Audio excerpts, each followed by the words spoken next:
Hey guys, welcome back. Today I'm showing you how to make an EA FC26 thumbnail and show you step by step how I do so. But first guys, if you want, you can go down on this video in the comment section and click on the first comment that I pinned. This will bring you to my Fiverr and here you can get a YouTube logo and banner or a modern minimalist YouTube logo and banner for your YouTube channel. But now back to the video. Now I do first want to mention I might be in Photoshop, but there are also Photoshop alternatives that you can use. The first one being Photopea. Now Photopea you don't actually need to download and install any software. It's actually for free in your web browser. So you can go to any web browser, type Photopea, go to the website there and then you can make your own thumbnail or anything else. It's free. And you can also put Photoshop files in there. So you can also import Photoshop files on that website. So that's also very useful. And the second one is going to be Gimp. The Gimp is actually a software that you have to download and install, but it's also a free software that allows you to make thumbnails and anything else as well. So that one would also be up here in the right corner if you want to check that one out. In case, once again, you don't have Photoshop and you want to have a free alternative. But now let's actually start here with the thumbnail. Now, first of all, here I'm going to go to File and New. Here I'm going to keep it at 920 pixels by 1080. That's really the size of every thumbnail on YouTube nowadays. So we want to have it at that size, 920 by 1080. You can put the resolution at like 300. Don't really need to put it over that. RGB color, definitely advise you to use that one. The background is whatever you want. I'm just going to keep a white background as a support. And then we can just go ahead and click OK here.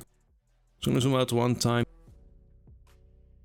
And so basically the first thing I'm going to do immediately here is actually import the first image. So I'm going to go to File, Place Linked. And here as you can see, I'm going to start with the wallpaper. There you go. I'm just going to make it slightly bigger so that overlays a little bit on the sides, but that's optional. I'll make sure it's in the middle. Okay, actually going to zoom in a bit here. And I will also immediately go here to the rectangle tool and put that over the image right here. Same, doesn't really have to be perfect. You can overlay it a bit and put it in the middle. I do think this color purple is a bit too dark, so I'm going to make it a bit lighter here. I'm going to just play around with this.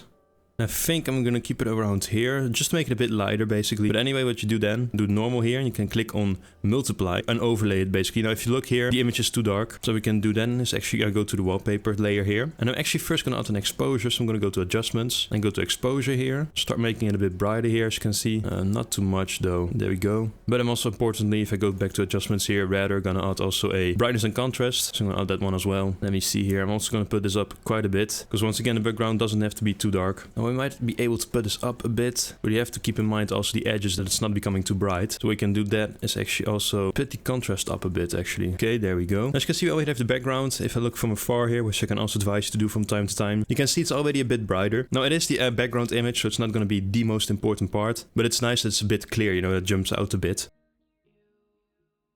For the next step, I'm going to temporarily hide this. So I'm just going to hide it. And I am going to zoom in here. And basically, I want to cut out the two players all the way around them to make them jump out of the image. So to do that, I'm actually going to zoom in quite a bit here to start off. There we go. And I will use, now there are multiple ways to do this, but my preferred way, that's actually the most accurate in my opinion, at least in this Photoshop version, is going to be the pen tool. And with the pen tool, I can basically, as you can see, put a dot here, one by one, and just go around, in this case, the player. Now, as you can see, sometimes it's a bit hard to distinguish the background from the image right here. You have like the green that really matches with this one right here. So sometimes you have to zoom in a little bit more, maybe really see where the ending could be. But this one is particularly difficult. But yeah, basically what you do, as I said, you just follow whatever you want to cut out here. And if I do it, for example, too much towards one side, what I can do is make sure I only click on this one dot here.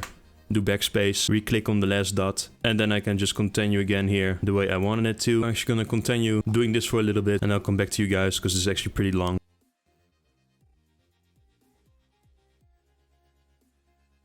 So there you go, I'm almost there. I'm going to connect the dots here. As you can see, everything's connected now. I can make a selection.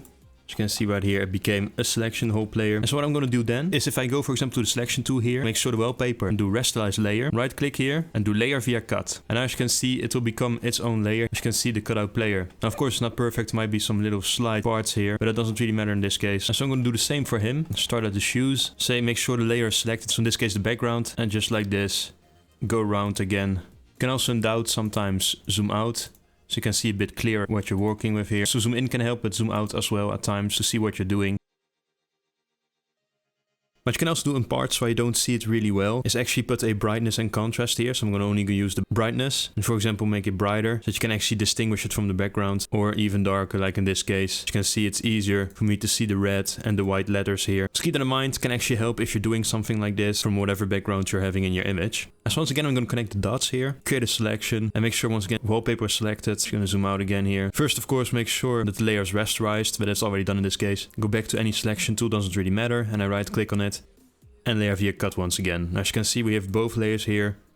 which are the two players now that have been cut out and are now 2 layers apart from the wallpaper. As I said, I didn't do it perfectly, but I did it as good as possible for the purpose of this video. And so I will add the effects back here. There we go, so just made them visible again. Zoom out once more. And I'm actually going to place these 2 layers right now over it. I'll get back to them later. But it is actually pretty nice, the fact that we just have this over the background now. Now, of course, they clearly jump out a bit here compared to the background. So what I'm going to do is actually first make a group. So by doing that, I'm actually going to click this first layer here. I'm going to hold Control, go to the second layer. And then with the control that I'm already holding, and I'm going to do Control G.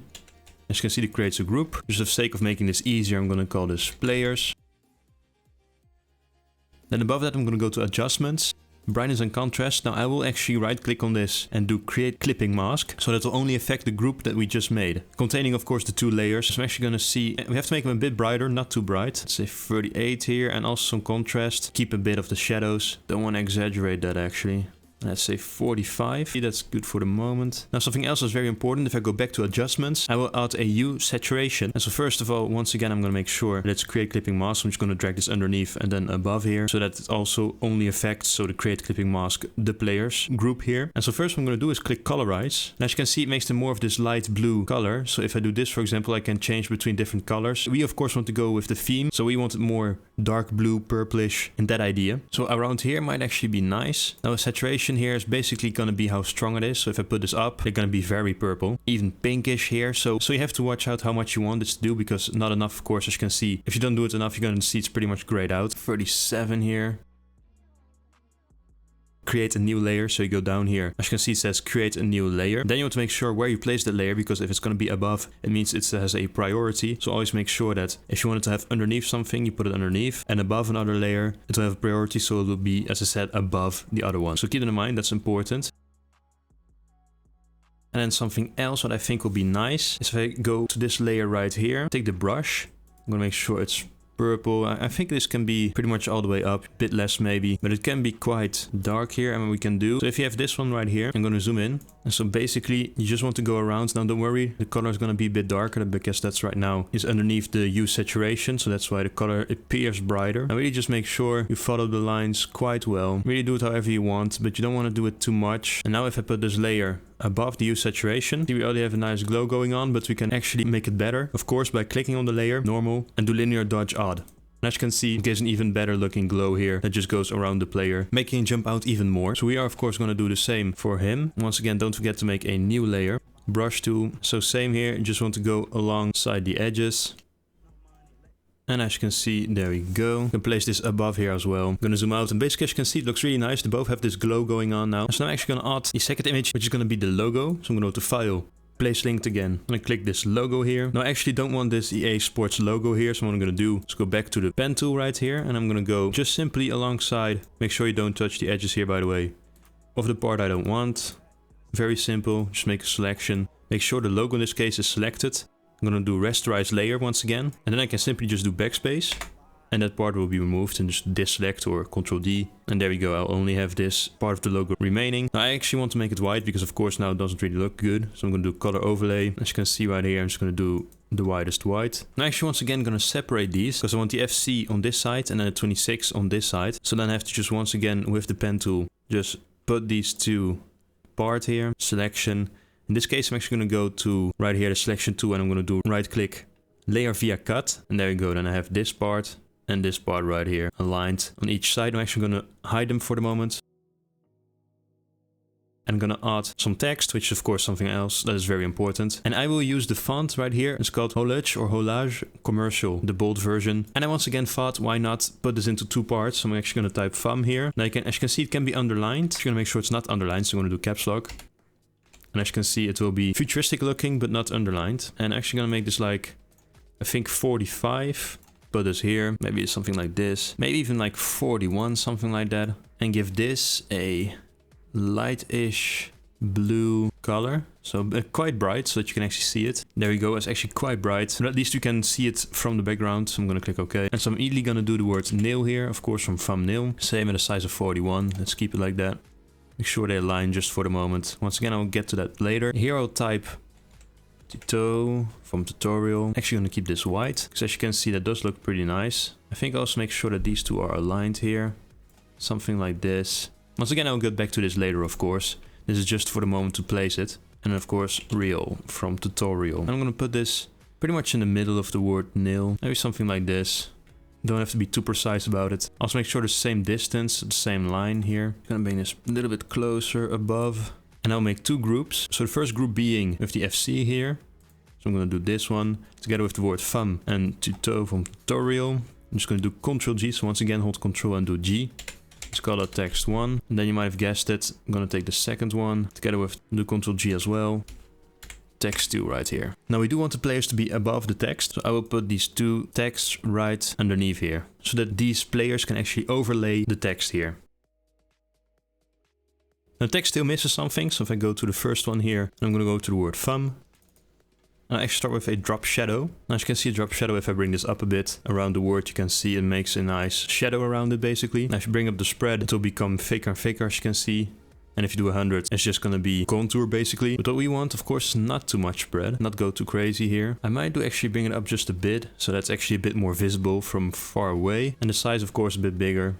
But also not too much. There we go, might as well. And I will bring the opacity down a bit though, because that can look nice, like this. And I'll also add an outer glow. Now in this case, I think it looks nice if we are gonna do purple for the outer glow. And I think the spread, same, pretty much non-existent. Maybe around here. And we are going to bring this up now. Maybe if you can already see it, it's a bit too much. But it looks quite nice. It gives this retro look to it. And I really like it. So I think it's nice if you can put this up a bit. But also still see the letters in a way. So I think around 32 will be good at that. And then just remove some slight opacity to make it a bit more discreet here. There we go. I think that looks really nice. I'm going to do the same for the word tutorial. Now normally it will remember what I just did. Thankfully it does. So I'm just going to once again do this. You don't have to go to outer glow. It's going to be the same effects here. And it's a bit repetitive here, but I'm going to do the same for this word right here. Same drop shadow, the same outer glow, and the real from the tutorial as well. And as you can see, we're good. Now that looks nice. Also from a distance, as I said, sometimes look from a distance. I still think I can do something with the text, jump out a bit more, but I already think we're really getting a nice result here so far. Now, of course, we haven't forgotten about the logo, the FC logo. Now, of course, obviously in this case, the FC is a bit too big here. I want to change this here. Make sure, by the way, that this here is selected. Is the maintain aspect ratio, that you can actually just change it and it looks still the same. It still has the same ratio and it doesn't all of a sudden, for example, start to take all kinds of forms. Very important to click on this aspect ratio button so that it once again just doesn't deform too much. Let's see here. I think around here is nice. Size doesn't have to be too big though. Okay, there we go. So I do want it around the middle here. Let's remember that. Let's also do like around 70 for this one. There we go. And here I'm going to do more towards the beginning though. Not in the middle like I did over there, but really more towards the beginning here. Like that. That already looks pretty nice actually. What I'm going to do then is actually copy these so that will actually become a backup, if you will. So I'm going to duplicate group. There you go. And so I'm basically going to right click on this and do convert to smart object. So now I have 2 layers. If I actually hide this, and we can now change this as it become one image. And in case if you want to change something, we still have the text right here as a backup. So I'm going to do the same for this one right here. I'm just going to duplicate it, duplicate the group, just hide this first one. Don't read it right now. Right click. Convert to smart object. There we go. So exactly the same layers, but now it has been converted into an object, making it simpler for us to actually change everything together, which is what we want because, as I said, we want to make it bigger, we want to make it jump out more, so give it a perspective. So I'm going to edit, transform, and do perspective. And if I touch the corners now watch out, do this quite carefully because you're pretty quickly going to make this go in all kinds of directions. Now what we want basically is like an effect like this, going more towards the side. And I think we're good. I shouldn't really touch too much here. I'm going to place this like his hand and his leg are overlapping quite nice with the letters, so that's still somewhat readable. There we go. And I'm going to do the same with this side, but it's going to be slightly different the way we're going to have to angle this. So same, I'm going to go to edit, transform, and I'm going to click perspective here. So we want the same effect, going like outwards, if you will. Pretty quickly going to be too much here, which we don't want. Basically, and I have to rely a bit on some rotating as well. So all I have to do is do this. I guess I'm going to try to rotate it a bit towards the player here. We don't need to do it too much either, really. Put it in a bit closer. Okay, I can only bring this so close though. Let's not exaggerate here. Maybe bring both down a bit. Do that same by clicking Control, hold the other and click the other one. Can move them at the same time. Okay, there we go. And after moving it around a bit, I think I'm gonna keep it at this. Well, also if I go up here, add a new layer. I'm gonna do a little extra thing here. So I'm gonna zoom out and go simply with the zoom tool. Just see 3 times. I'm actually gonna add a little bit of a glow around here. So same, I'm gonna use purple here. Make sure that's selected. Brush tool. I'm actually gonna make this quite a lot bigger. Like, I mean, quite a lot. 1200 maybe. So make sure that you have a unique layer here. And there we go. I'm just gonna do a little glow around here. Not too much actually. Just a little bit around the corners, looks quite nice I think. And so now I'm actually gonna add some last effects here. Now before that I'm actually gonna make sure I select all of these layers here. You can also do Ctrl A here, just make sure you select everything. You're gonna do Ctrl G, it's gonna make a group. And we're gonna call this thumbnail. Now I'm gonna copy this group as we did earlier for the text here. I'm gonna duplicate the group. I'm gonna convert this to smart object. I'm gonna hide actually the thumbnail group once again. If we want to change anything, we can just go in here and change something and have this made into a smart object. This makes it easier for us. And I can just recall this thumbnail like that. We don't need to copy. Basically what we can do then is we can go back to adjustments and do some effects right here. So I do think I'm going to start with some exposure. Now I'm not going to add too much here since I don't think it really needs that much. So let's add a bit more brightness, so exposure rather. I do want to have some contrast, some of the shadows that remain here, you know, because it's going to be too bright and then not be enough contrast and shadows. That's why I'm going to do this somewhere in between here. 28, I'll take it actually. That's pretty nice. The offset, now if you do the offset like this, it's going to accentuate like the contrast and the shadows, darker parts of the thumbnail. So we don't want to overdo this. Actually put this above, but also not too much here because it becomes a bit blurry. As you can see, it's not ideal. So this is something you have to touch just so slightly, and really I can bring this slightly up to maybe 15. But see, there it's already getting a bit too high, so maybe a bit more, but not above 17, let's say. Okay, and then I'm gonna do one last adjustment, but actually we barely need it. Now that I think of it, it's gonna be barely noticeable. And same, this is gonna calm the exposure a little bit if we do a little bit of contrast. Okay, there we go. I can also just hold Ctrl and do Ctrl G again, both layers. To make the last group and just call this filters. Now I consider them filters. You don't have to do all of this. It's optional, but it makes it easier. And as you can see, there we have it. Define a thumbnail. Of course, last thing that we need to do, very important, is go to File, Save As. I'm actually going to save the project file first. Now you want to select where you want it to be saved, of course, and then you can actually name it whatever you want. Then you click Save. Now the second thing we need to save is, of course, very important as well. So we go back to File, Save As. I'm going to save it in the same place right here, but you once again can see where you want it to be saved. And this time I'm going to actually select a JPEG here, because I just wanted to have a regular image. And I can also sometimes do PNG. This isn't necessarily a transparent image. It can be even considered a better quality than JPEG, so keep this one in mind. You can also go for this one in some cases, but I'm just going to go for JPEG in this case. Click Save once again. And now the quality, I set it to 12, which is going to be the maximum, simple as that, and then progressive here, and then I do 5. Then I click OK, and as you can see, it has been saved, the project file and the image itself. This is the final thumbnail. Hope you enjoyed this tutorial. Please leave a like, really nice. Subscribe to us, really nice. And I'll see you guys in my next video. Bye.